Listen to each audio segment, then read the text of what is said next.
ছাত্র জনতার অভ্যুত্থানে পতিত স্বৈরাচার শেখ হাসিনা সরকারের সাবেক প্রধান নির্বাচন কমিশনার KM নুরুল হুদাকে জুতার মালা পরিয়ে পুলিশে দিয়েছে একদল বিক্ষুব্ধ লোক। সন্ধ্যার দিকে রাজধানীর উত্তরা স্থানীয় লোকজন তাকে আটক করে পুলিশে সোপর্দ করে। উত্তরা পশ্চিম থানার ভারপ্রাপ্ত কর্মকর্তা মোহাম্মদ হাফিজুর রহমান বলেন, সাবেক সিইসি KM নুরুল হুদার বিরুদ্ধে মামলা রয়েছে, তাকে গ্রেফতার করা হয়েছে। এ বিষয়ে পরবর্তী আইনগত ব্যবস্থা প্রক্রিয়াধীন।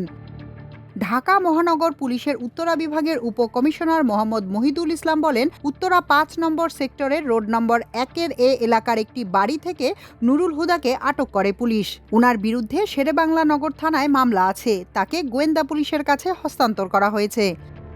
তিনি আরও জানান, নুরুল হুদার বাসার সামনে স্থানীয় লোকজন জড়ো হয়েছিল।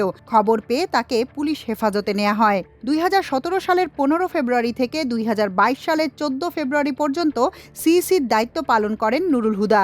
তার নেতৃত্বে থাকা কমিশনের অধীনে ২০১৮ সালের একাদশ জাতীয় নির্বাচন অনুষ্ঠিত হয়। ওই নির্বাচনের আগের রাতেই ব্যালট বাক্স ভরে ফেলার অভিযোগ ছিল, সেজন্য সেটি নিশিরাতের ভোট হিসেবে আলোচিত।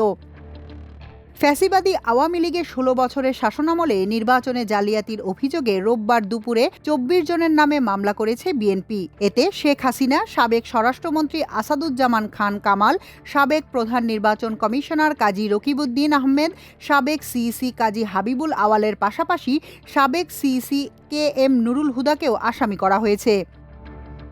এই মামলার অন্য আসামিদের মধ্যে রয়েছেন উল্লেখিত সিইসিদের কমিশনের বেশিরভাগ নির্বাচন কমিশনার, সাবেক আইজিপি হাসান মাহমুদ খন্দকার, সাবেক আইজিপি জাভেদ পাটোয়ারি, সাবেক আইজিপি বেনজির আহমেদ, সাবেক আইজিপি AKM শহীদুল হক, সাবেক SB প্রধান মোহাম্মদ মনিরুল ইসলামও। শেরেবাংলা নগর থানার ভারপ্রাপ্ত কর্মকর্তা মোহাম্মদ ইমাউল হক বলেন, আগে যেসব নির্বাচন কমিশনে কর্মকর্তারা ছিলেন, অভিযোগকারীর দৃষ্টিতে সাংবিধানিক প্রতিষ্ঠান থাকা সত্ত্বেও তারা সে সময় ভয় ভীতি দেখিয়ে ভোট সম্পন্ন করেন এবং জনগণের ভোট ছাড়া প্রার্থীদের বিজয়ী করেন। সংসদ সদস্যদের বিজয়ী ঘোষণা করা অভিযোগকারীদের দৃষ্টিতে দণ্ডনীয় ছিল। সে সমস্ত অপরাধের ফিরিস্তি নিয়ে ২৪ জনকে আসামি করে অভিযোগ দায়ের করেছে। মাল্টিমিডিয়া ডেস্ক, আমার দেশ।